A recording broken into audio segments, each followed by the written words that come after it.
Supreme কোর্টের নির্দেশ অনুযায়ী হাইকোর্টের বিশেষ বেঞ্চে রিপোর্ট জমা দিল সিবিআই এবং বিচারপতি দেবাংশু বসাকের ডিভিশন বেঞ্চ সেখানে রিপোর্ট জমা দেওয়া হলো সিবিআই এর তরফে।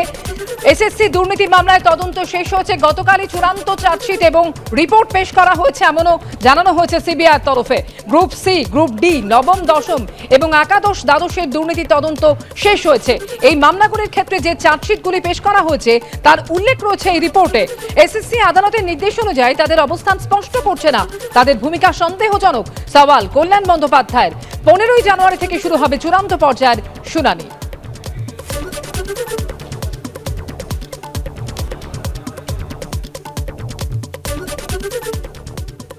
দ্রুত নিয়োগের দাবিতে এবার কুণাল ঘোষের কাছে গ্রুপ সি, গ্রুপ ডির চাকরি প্রার্থীরা। সুপার নিউমেরিক পোস্ট তৈরি করার পরেও কেন নিয়োগ আজকে? মধ্যস্থতা চেয়ে তৃণমূলের রাজ্য সাধারণ সম্পাদকের কাছে চাকরি প্রার্থীরা। 502 দিনে আন্দোলন, দ্রুত নিয়োগ চেয়ে কুণাল ঘোষের কাছে চাকরি প্রার্থীরা। শিক্ষামন্ত্রীর কাছে বার্তা পৌঁছে দেবার আশ্বাস কুণাল ঘোষের। মামলা করে নিয়োগ প্রক্রিয়া আটকে দেওয়ার অভিযোগ করেছিলেন তৃণমূলের রাজ্য সাধারণ সম্পাদক। সরকারের সদিচ্ছা থাকলেও হাইকোর্টের নির্দেশে জটিলতার দাবি কুণাল ঘোষের। কিছু জিনিস সলভের দিকে গেলেই এক শ্রেণীর মানুষ কোর্টে গিয়ে অন্যায়ভাবে, অন্যায্যভাবে বাধা দিচ্ছেন।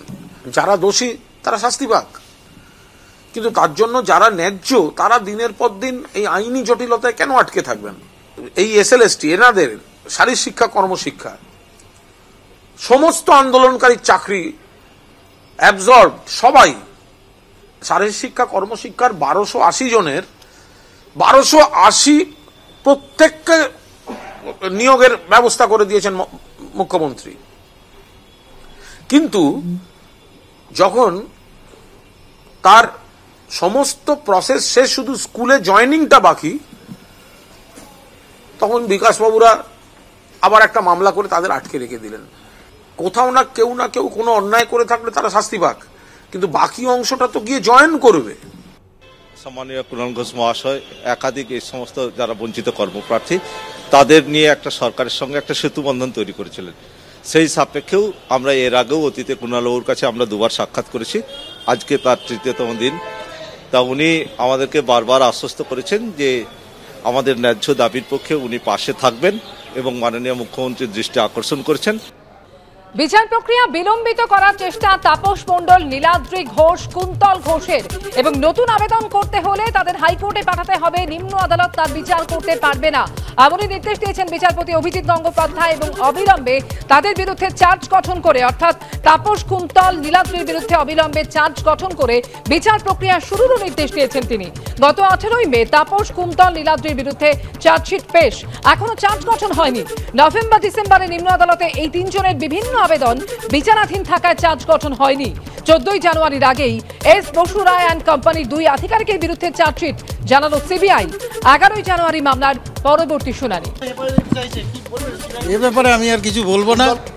বিচার প্রক্রিয়া বিলম্বিত করার চেষ্টা তাপস মণ্ডল, কুন্তল ঘোষ, নীলাদ্রি ঘোষের।